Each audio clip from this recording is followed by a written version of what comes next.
This is the primal scream of a dying regime. Pray for our enemies, because we're going medieval on these people. You're just not got a free shot on all these networks lying about the people. The people have had a belly full of it. I know you don't like hearing that. I know you try to do everything in the world to stop that, but you're not going to stop it. It's going to happen. And where do people like that go to share the big lie? MAGA media. I wish, in my soul, I wish that any of these people had a conscience. Ask yourself, what is my task and what is my purpose? If that answer is to save my country, this country will be saved. War Room. Here's your host, Stephen K. Bannon.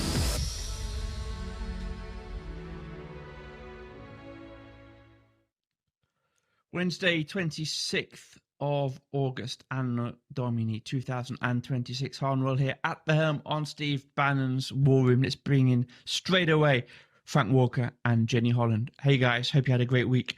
Let's start off straight away because we've got a couple of stories, let's have a free-ranging conversation about this because they seem to me to be confirming pretty much everything that we've been saying on this show since we started it. That is,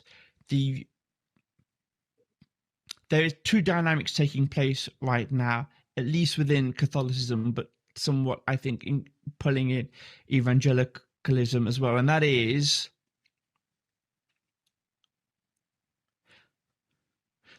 the cultural dominance of bringing the sacraments to kids, to babies, is declining amongst basically third, fourth generation people who have no personal practical experience of the church, of Christianity.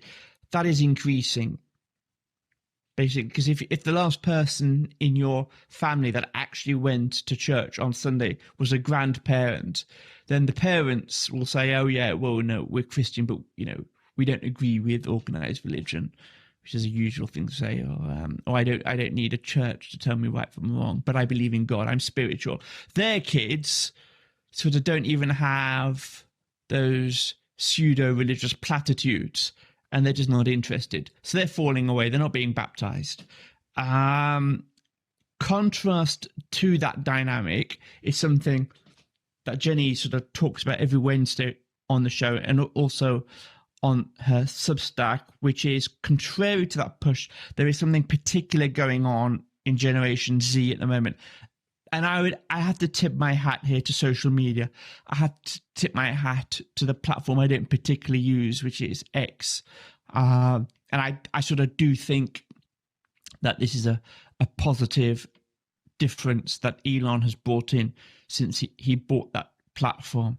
And the algorithms there, I think, are producing. No, I'm not even suggesting this was his intention. I don't think Elon Musk is a religious guy. He's never sold himself as being a religious guy. But he has realized that there is an affinity between the right wing of politics, which is what he's pushing, and Christianity.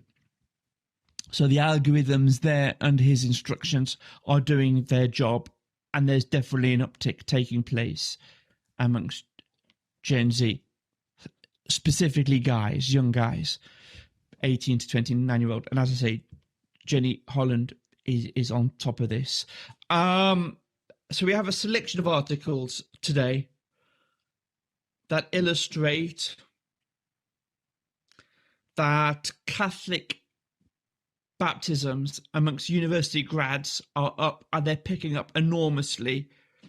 And contrasting with that, Jenny, will go to your, if not your country, your island of the Irish Republic. You're in the north, but you can comment quite easily on what's taking place south of the border. Baptisms there of kids are falling through the floor.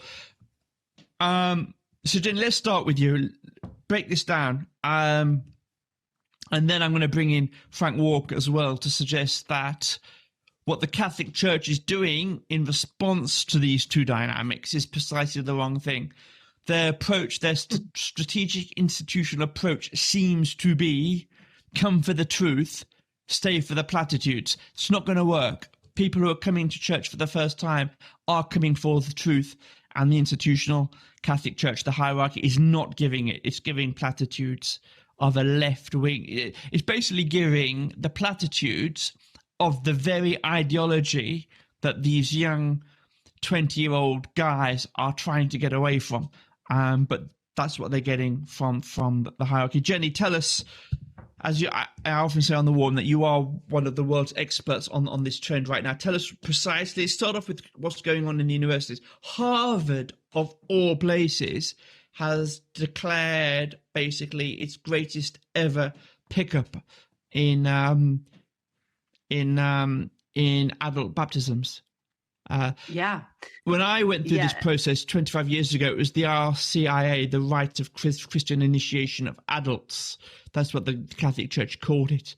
Now it's called the OICA, the Order of the Initiation of Christian Adults. But for folks who are more familiar with the term RCIA, it's the same thing. And Harvard and the chaplaincy at Harvard says figures are through the roof. Tell me what's happening there in one of the great enemies of institutional Christianity right now, which is higher US higher education.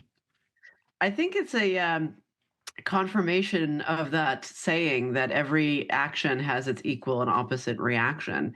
And we've had, I don't know, four generations of sort of extreme secularism and out communism and industrialized extreme promiscuity. And it's taken maybe these 4 generations, but there we are seeing the pendulum start to swing in the opposite direction. And these numbers are staggering. So you actually sent me 2 articles. One was from Hallow, the app, which is the app that I use every day, and also Catholic World Report. And the numbers really are staggering. Like you said Harvard, but they also mention NYU, they mention Bard, and they mention a host of other colleges. And very interestingly, in the Hallow piece, they quote a Deacon Paul Pesquera, who says that in his experience, these big jumps in attendance and conversion programs has happened with zero marketing and always word of mouth. So really, I mean, this is just, it is in data, the confirmation that we see sort of anecdotally on social media almost every single week. And yes, the numbers are still relatively small overall, because this is still, at least in terms of culture, wider culture, is still, I would say, a niche minority movement.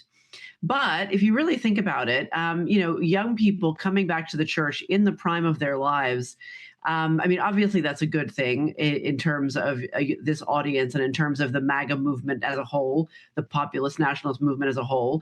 But also really think about it. I mean, it doesn't take the majority of young people to agree for real substantive change to get underway. Remember that last week we saw that very interesting Compact magazine article about how even though young women are normally very much the smaller partner in the numbers in terms of it's mostly young men converting to traditional Catholicism, Georgina Mumford spoke to a handful of women in churches throughout England, I think, giving their reasons why. It doesn't take that many young women and young men to come together in order to essentially repopulate the true meaning of Catholicism, which, as you said in your opening, Ben, is not being represented at all by the actual Catholic Church hierarchy. This seems to be, and Frank, you tell me if I'm wrong, this seems to be a laity-led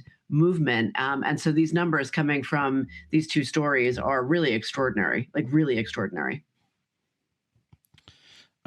Jenny, you weren't a scientist at school, were you? No. Why do you say that? Because every action having an equal and opposite reaction. I should check this before speaking, right? But I'm fairly sure that's one of Newton's laws. Yes. Probably a second law of thermodynamics. Frank, you've Frank, you've spent your entire adult life following these things. Let's go back to that statistic, just one moment, if I may, about the OCIA program at University of South California, the Caruso Catholic Center. The chaplain there, who's been there for 14 years, said that since he's been there now, the figure there has an overall increase of 76%, which is phenomenal. And that sort of, I think, reflective of what Jenny was just saying. It doesn't take a huge number in absolute terms to have, in percentage-wise, the sort of absolutely, these astonishing, really quite extraordinary figures. Tell me, what do you think is going to happen when these young guys are going in there and they're being lectured to about LGBT and Pachamama and environmentalism? How well is that going to go? And is there a spiritual dimension to this, both to what Jenny is talking about, the thirst of young people for truth, countercultural truth, and when I say spiritual dimension, I more mean what's taking place in the Catholic Church, and then they're coming into the church for the first time, probably literally crossing the threshold for a church for the first time, and they're just seeing campness in the liturgy, overt campness in the liturgy. What are the consequences of this? And how many opportunities do you think the institutional Catholic Church is going to get to keep these young guys forever? It's very hopeful what Jenny said about how many. It doesn't take too many people coming together to repopulate and start a Catholic movement, and that is so true. If there were just a smidgen of momentum towards Catholicism in this whole story, other than the people winding up at the in front of a church, then I would find hope. And I'm thinking, how many of these? Because you have, and I'm sorry if I'm critical, but I've been through this material here, and I can't help but feel critical about it. I mean, this is not the Catholic Church that they're going towards. This is what I call the Leo Church. The Leo Church is a sophisticated establishment with a media apparatus designed with it, and this Hollow App statistics and the survey that they put together, 60 different organizations. In the end, I think this is a media event most of all. Now, the fact that young people are increasing in numbers going to churches, I believe that. But when you look at they toss around ideas like they said 115% increase in OCIA programs in colleges. That's even in the very top of the 60 colleges they looked at. The first one is like 100 people. Then it goes down from there, 40, 50, 20, some of them one or two. Harvard has 20,000 people, and they're talking and they're talking about, increase of maybe 40 people. I forget what it said, but USC has an awful lot of people. And they've only gone up from 26 to 44 recently. That's what we're talking about. But what they're getting is, I think, is that from the Hollow App survey is a sort of a event promoting Leo Church. Just like they run polls in order to get people to go and vote, they want people to join the Leo Church, and they want to make it look like lots of people are doing it. But and like you mentioned, Jen, the Holy Spirit is involved without any effort at all. But if you get to the interesting article about Harvard that we're talking about here, about people who came to Harvard and the Duffy family that went to Harvard, the chaplain of Harvard gives the game away, I think, to some extent, not completely, but to some extent, when he says that the Focus college student groups, which is tied to the Hollow App and to the EWTN media establishment, puts a sports figure at the center of these prayer groups. And they have like 30 of them at Harvard. And these prayer groups they bring in one or two people here and there. They have people who you could admire start them. 30 of them at Harvard. I think there's some sort of a program that's being put in place in colleges. It's not just not a natural, but it is that way to some extent. But it's also something that's created to an extent for a media event. I hope I haven't been too negative about things. I can't help it's my nature to be critical. After all, this isn't Catholicism to me. It's absolutely essential, because what the Catholic Church is offering out right now is basically a fake vaccine. It's fundamentally a fake vaccine, arguably a dangerous vaccine. You know, this metaphor will stretch pretty quickly into COVID territory.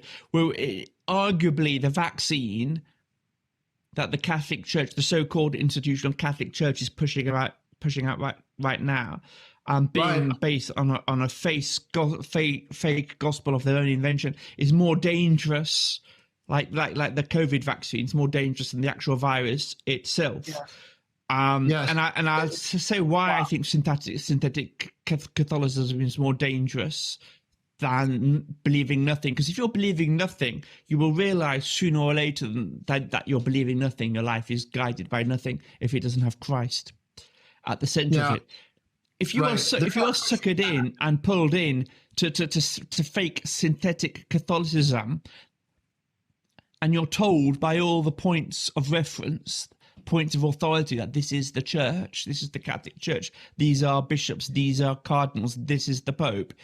Some people will be suckered by that, and they will end their quest for the truth there with absorbing a message which is fundamentally not of Christ. It's simply the message of the world, with the outer veneer of superficial religiosity about it. And I'd suggest that's worse than not believing anything. Frank, I'll come back to you. Let me just give a quick shout out, because it's that time of the show. I've got to give a quick shout out to the show sponsor, Birch Gold. Folks, you've seen, it was earlier on this week, that the United States formally now has accumulated $40 trillion of debt, and it's servicing that debt at the rate of 1.2 trillion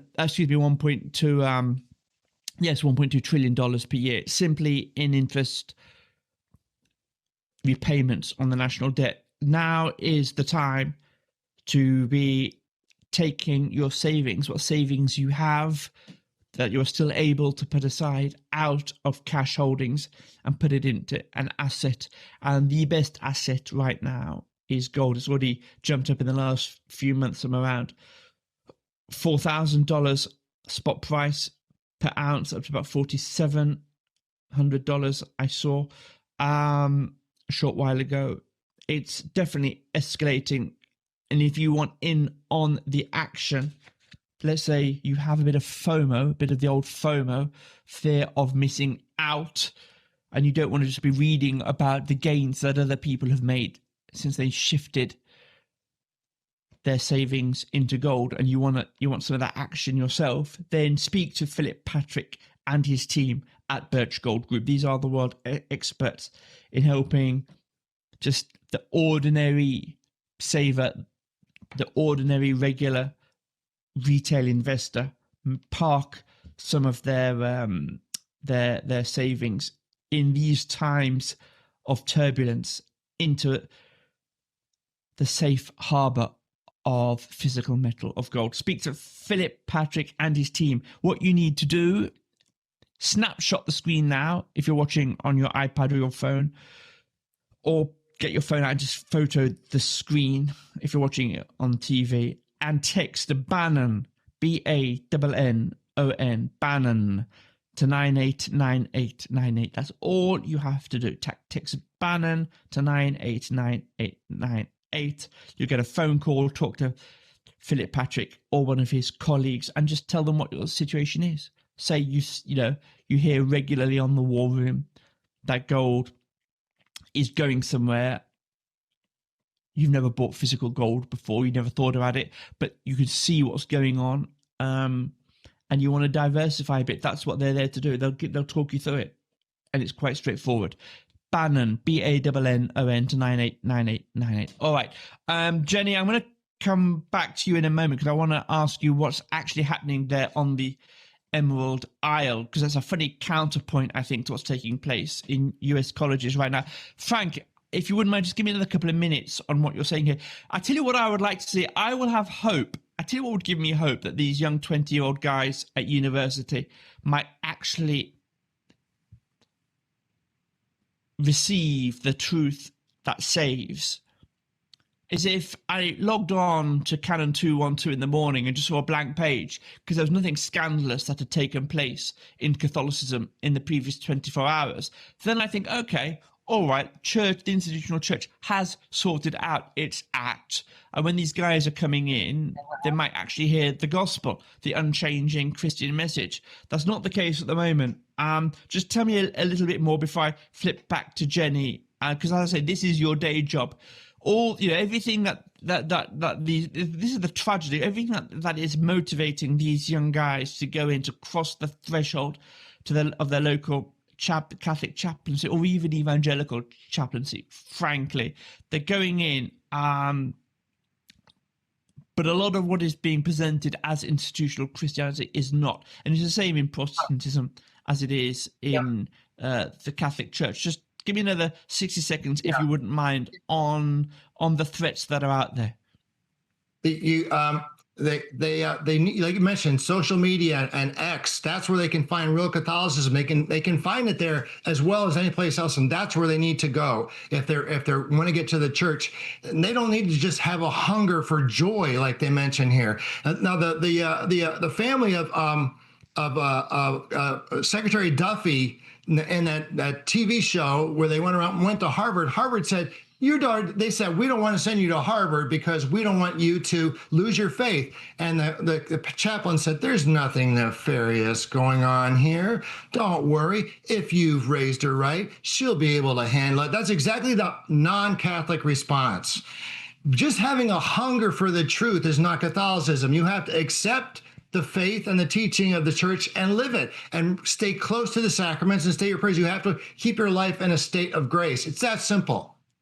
And if they're not being led to that, I mean, Peter Thiel created this Hallow app. Peter Thiel is gay. They had a pro-choice, a pro-abortion employee at the Hallow app for a little while. They're just a media activists. Don't fall for the hype. Find the true Catholicism and live in the faith in a state of grace. That's where your children want to be. Don't dirty yourself in the pigsty. That's what Harvard really is from a spiritual perspective. Yes, there's a lot nefarious going on in these colleges, and you need true Catholicism to be able. You have to stay close to it. You don't want to live in temptation. You want to live sort of like a hermit. You have to be holy and separated from temptations to the faith, which is all the success of Harvard can have to offer. You have to do that well, and you need the real church's help. As you can see in Ireland, it's collapsing because the church is not really there. It's a counterfeit church. Thank you. Giving me you're providing the segue into Jenny. Look, before I go to Jenny, and we might need to continue this after the break in just a couple of minutes. What Frank Walker just said, folks, is absolutely true, and I put my own name behind that 1,000%. If you want to discover what the true, unchanging, traditional Catholic faith is about, before going into an untested Catholic chaplaincy at university, you can find exponents of the true faith, like prophets out there in the wilderness on social media, even on X. They're there, and they're doing great work. I have to add a public health warning, however, to that. Satan is also there. Especially as much as there's truth, as much as there's heroic witness out there in social media, on the social media platforms like X, Satan is definitely there. The algorithms, I think, themselves are testament to that. You've almost got to be like Odysseus with the beeswax in the ears tied to the mast if you're going to step onto folks, for those who are aware of home, I don't know if that's in the present film. That scene is in the present film or not, but it's a pretty strong metaphor, I think, of the sirens. We even use the term. We still use the term sirens today to describe temptations and temptation calls. don't go, if you're going onto social media, be very, very wary. It's a spiritual battlefield. There's both the Holy Spirit there and, without any doubt whatsoever, Satan. Be very, very careful.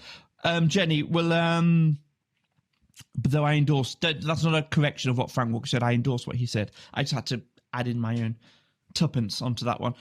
Jenny, however, as we're talking about what's going on right now in US higher education, and Frank's also right when he says thirsting for the truth isn't enough, because you can easily be distracted and be pulled in by the demonic forces to things that won't lead to salvation, though they may be presented as exactly that. Tell me what's going on right now in the Emerald Isle, because whilst young 20-year-old Americans are at least crossing the door of the local Catholic chaplaincy, the very opposite dynamic is taking place right now in Ireland, and David Quinn, and the legendary David Quinn, and the Iona Institute, which does fantastic work, has put the research together on this. Yes, that's right. Iona Institute has come out with a study pertaining to baptism now. So this is not mass going numbers. Baptisms are down 30% in Ireland at the moment, which is a very precipitous drop. There are also birth rates in general are also down. But interestingly, following on from what you were saying, Frank, I was at a mass recently in a very traditional part of Ireland, a family mass. And the homily that the priest gave, he touched upon a story of a crime that's been committed here recently involving young men driving the wrong way. His very weak response. Jenny, hold on to this. Pick it up in 2 minutes after this short commercial break. Back with Jenny Holland in 2 minutes. Don't go away, folks.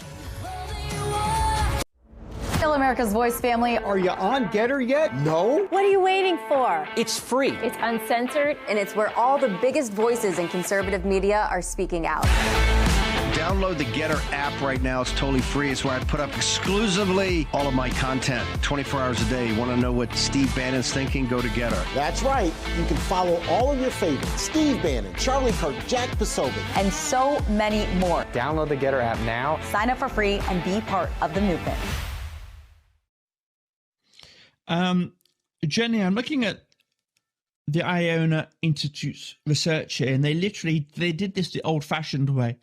And I'll ask you to pick up your point and integrate it into your response to this, if you wouldn't mind. They did this the old-fashioned way. They picked up the phone and they phoned around every diocese in Ireland. Basically said, "Give us your figures for 2015. Give us your figures for 2025. 10 years on in terms of baptisms." And I'm looking at these figures now, and Dublin, right, capital city of the Irish Republic, the percentage change is 39.9%. That's as near as, damn it, 40%. That is Catholic Ireland, little tiny island that was responsible for the openings of the so-called Dark Ages. Ireland basically evangelized England and the whole of continental Europe. Yes. That tiny little island, and Dublin now has a percentage of minus 40% in terms of baptisms, down in 10 years. It's basically decline and failure in every single diocese that they spoke to, apart from one diocese of Elphin that had a 0.9% increase. That was it. The rest are in negative figures. The rest are underwater. Tell me then about that, and with the continue, please, the point you were making just before the break. Yeah. So the point I was making was that I find whenever I go to mass in a sort of a mainstream church, which isn't very often, I have to say, but several times I've noticed that the religiosity that is being transmitted to the congregation really boils down to just be nice. And I don't think that's a winning message anymore. I don't think that is what it gets people fired up and what gets people committed and what gets people to really put their shoulders to the wheel and consider sacrificing of themselves, which is, according to my most sort of basic understanding of Christianity, is what Christians are called to do. Being told by a sort of fey priest that, oh, hell is loneliness, or we should be worried about people who commit terrible crimes because, in some sense, they're victims too. That ain't it. That ain't it. We are past that time. Unfortunately, what we can all see from social media, these sort of every week, some new horror of some terrible injustice. Society has become so disordered that it has made criminals and perverts and all these sort of like undesirable characteristics and undesirable people, we've made them into heroes and saints, and society has reordered itself to protect them, whilst innocents and hardworking people and well-meaning people are punished or ignored or degraded in some way. I mean, there's countless examples of this across the West in social media. And in response, the priests, again, I am generalizing here. I'm not saying every single priest on the island of Ireland is like this, but in my experience, I've heard several of them respond with these utterly banal messages that it doesn't surprise me at all that Irish baptism rates have dropped by 30%, or like you said, in Dublin, nearly 40%. Ireland is a very demoralized country right now. It is a country going through a cultural and a spiritual crisis. It has a huge problem with unvetted, undemocratic migrant importation of men who have been committing crimes that have gotten lots of attention, terrible housing costs. So the young Indigenous Irish are finding themselves having to emigrate to countries so that they can find work and afford to live and buy a house and marry and have children. And we're importing men from Jordan or from all these other countries in various sort of backwards places that oftentimes end up in the press as having committed murders. So Ireland is highly demoralized, and the church here, in my experience, has not risen to the challenge of accurately diagnosing the problem and accurately challenging both the hierarchy of the government and its own people to kind of live in a more austere and I would say Catholic way. It's not doing that because, and this is basically no time to go into this, but we do hint at this occasionally on the room. It's not doing that because the Catholic Church ideologically has been hijacked 65 years ago by a usurping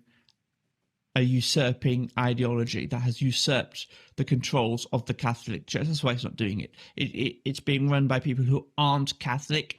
Not only are they not Catholic, they are anti-Catholic fundamentally, and they are driving the church into the ground. This is why we say repeatedly on the show that this is the job of the laity for the 21st century, to take the running of the church out of the hands of these usurpers, correct the path of the church, the trajectory of the church, and then hand it back to holy priests, holy friars, holy bishops. Frank Walker, I tell you where this isn't going to start, though in a properly functioning world, it would start at the historic shrines, the historic Catholic shrines in continental Europe. It won't start at Lourdes, because the Bishop of Lourdes has just banned the SSPX, and I'll ask you to remind folks at home exactly what the SSPX is, from saying Mass at the shrine of Our Lady of Lourdes. What is all of this about? When every conceivable index suggests that the laity is crying out for the traditional Catholic faith, the traditional Latin Mass, that's no longer going to be allowed, not least in the sacred hands of the sacred ordained hands of SSPX priests at Lourdes. what is all of this taking place? What is it about, Frank Walker? Well, it's about what happened this summer. In July, the SSPX, which was an order that was founded after Vatican II, along with Paul VI, they made their bishops, even though the Leo and the Doctrine of the Faith did not want them to make bishops. So they defied them and they made their own. And Leo Church was ready. They were waiting for this moment, because without bishops, SSPX would be gone.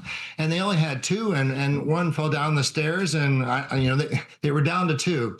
And so now that they've done that, they sort of sloppily said that you're in schism, you're excommunicated. Really, they're not in schism. Only the bishops themselves are excommunicated. None of the other things that they hurl at them are canonically, they don't make any sense. But now they've told them that they can't go to Lourdes. And then around the country, dioceses have warned people, don't go to the SSPX. And the SSPX is very, very gentle about it. But they said, oh, no, you can go to Lourdes, but you cannot pray together in a group. You can only pray privately. And the shocking thing about it, one, was that the Bishop of Lourdes was so insulting about it. He said they ripped the tunic of Christ and they scandalize the little ones and they hinder our witness to the gospel, which is a riot, because the witness to the gospel means all sorts of terrible things that come out of the mouth of Pope Leo. But so he was very insulting, and they were very nice back. But they mentioned last year, they have a big pilgrimage coming in October. Last year, that pilgrimage included Muslims and Hindus, chanting and with their own prayer rooms at Lourdes, chanting things that are against Christ, that are blasphemous. People that hate the Catholic Church have free reign now. So why not treat the SSPX like they're Protestants? If you can't even treat them as well as you treat Muslims. Right. Let me get this right. So last year, Muslims and Hindus were there at Lourdes, and that was fine. But the SSPX consecrating new bishops without permission of the Vatican, that's scandalizing the little ones. The Pachamama rituals and the bowing down to Pachamama, that's fine, right? But the SSPX is scandalous. Right, and that Pachamama is happening right now from the top of the Vatican in Peru ahead of Leo's visit. Yeah, but they're tearing the tunic and they're scandalizing the faithful, but they're Catholic in every way. And what's coming from them is, it cannot be clear, the distinction between the two. And they said, well, we're going to go anyway. They responded, we're going to go anyway, and we're going because those people don't recognize the divine motherhood of the Blessed Virgin Mary, and we're going to continue to pray because we love Our Lady and we don't need their buildings, and we're not going to be resentful, and we're not going to act like rebels because Mary remains in the sanctuary of our souls. We don't need the buildings. That's their response. Just one quick question to you, Frank, before we move on, because a lot of our audience is Protestant, is evangelical. A lot of Protestants believe that Catholics bow down and adore and worship the Virgin Mary as God. Do you have any comments to what what is the in your words, because a lot of people mishear these things from people who aren't Catholic. From a Catholic, would you just gently and I mean that, just gently indicate what the correct Catholic practice is toward a veneration towards the Virgin Mary, and exactly what is the sanctuary? What is Our Lady of Lourdes? Our Lady of Lourdes is a site where there was a miracle. Our Lady came in a vision to who is now a saint. And there's many healings that have been there for like 150 years since then. We don't worship Mary, but we recognize that heaven is full of saintly people. And Mary, since she was conceived without sin, that means she does not have the fallen nature of everyone else in the world except Christ. Because of that, she has such a great connection to heaven. And since she's Jesus's mother, Jesus was born through her body. Those things make her the greatest human being in the world that ever lived besides Christ. And so we ask for her prayers. I always think of it like a chess game. In the game of chess, you have the king. The king has got the power and the authority, but he doesn't really do too much. But Mary the queen in chess can go everywhere and do everything. And Mary's intercession is, if you ask for her prayers, Catholics believe, is just very powerful. We don't worship her. We don't think of her as God, but we think of her as a great, great person and a great example, of course, for women. I don't know if I can explain it any better than that. Frank, a hard thing to explain. Listen, I've never in my life heard that chess metaphor before, that the queen on the board can go anywhere. The king can move just like basically one piece at a time, one square at a time. The queen can go anywhere. I'm definitely stealing. I'm stealing that metaphor. All right, we'll just be rounding off now, Jenny. Just a few moments. I want to give a shout out to the sponsor of the second half of this show, Tax Network USA, because the filing deadline for this year is approaching, especially the deadline if you want an October 15th tax extension. And this is something that most Americans don't even realize, that the IRS already has a file on you. So every W-2, every 1099, every piece of tax information that's ever been reported to the government is sitting in what's called your IRS master file. And the question is, as you start to plan your return for this year, do you know what's in your own master file? That's why our friends at Tax Network USA are standing by ready to help you, because they can pull your official IRS master file before your tax return is even prepared. So you can see exactly what the IRS already has on you. If you filed an October the 15th extension, you can get your federal tax return prepared plus an IRS file pull for just $49. And if, on the other hand, you're self-employed, receive 1099 income or own a business, they'll review your IRS file and prepare a federal return for just $300. So call 866-513-5516.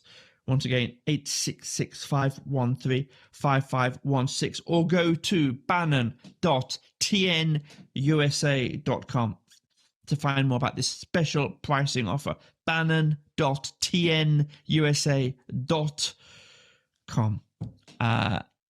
And TN USA doing great work, standing by, ready to help you. All right, Jenny, as we complete the show now, I tell you what, when I was a kid, if you mentioned Dallas to me, like to anyone who's a child of the 80s, you're going to think of Larry Hagman and Miss Ellie. You're going to think of oil, Stetson hats, ranches, horses. That's right. You don't think of Muslims washing their feet in the sink at Fort Worth Airport. No.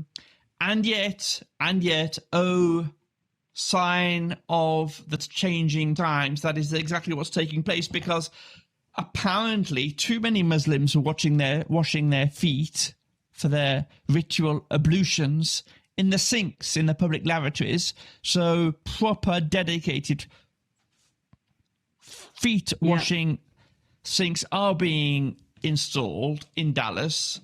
And it's dividing, I tell you what, it's dividing people. And before I hand over to you, because we've got like 3 minutes left on this, all I want to say is Steve Bannon and Ken Paxton told America that this was going to happen in Texas, and everybody laughed at them. And Steve Bannon and Ken Paxton were absolutely right. There is an attempt to bring in Sharia law via the back door in Dallas, Texas, the most American of American cities.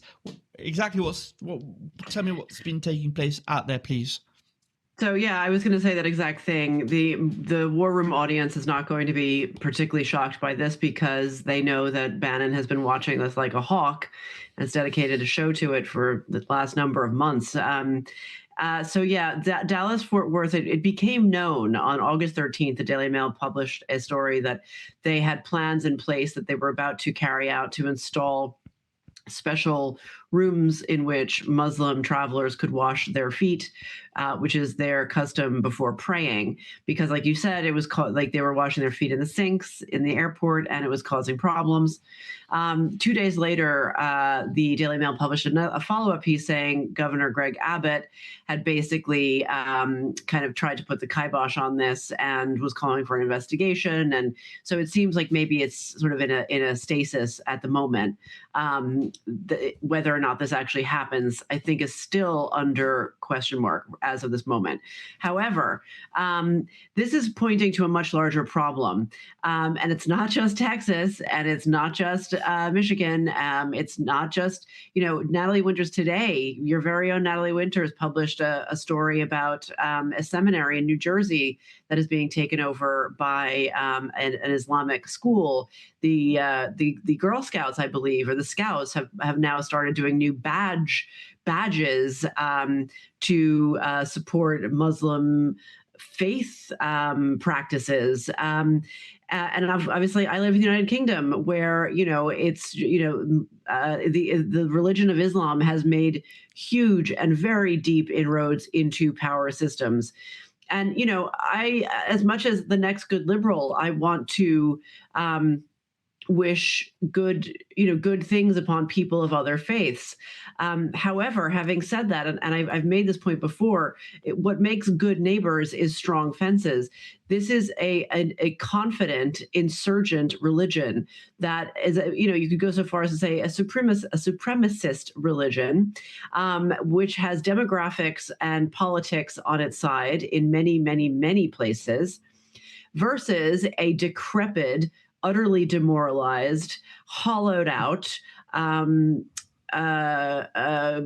Christianity. And when I say that, I am referring to the elites and the hierarchies and the institutions of Christianity. Like we started the show, there are green shoots growing, but those young people who are flocking to the conversions at universities in the United States have a very big job ahead of them, and that is going to have to entail confronting an insurgent Islam. Just Frank Walker, I'm not sure that the Institutional Catholic Church has been called on to offer a view on these Sharia-compliant ablution rooms at Fort Worth Airport. But if they were asked, I'm sure they'd be supporting it in the name of freedom of religion. That's all we've got time for. 20 seconds. Frank, where do people go to keep up with Canon 212? Very quickly, please. 10 seconds. Canon 212, and you can see Canon 212 spelled out at Twitter. And the daily update is in the right column, and it's also Warrior TV and then Rumble. Jenny Holland, where do people go on Substack to keep up with your output? JennyEHolland.substack.com, and I'm also on YouTube at Saving Culture from Itself. Steve, back in the chair, 10 a.m. tomorrow. God bless for now, folks.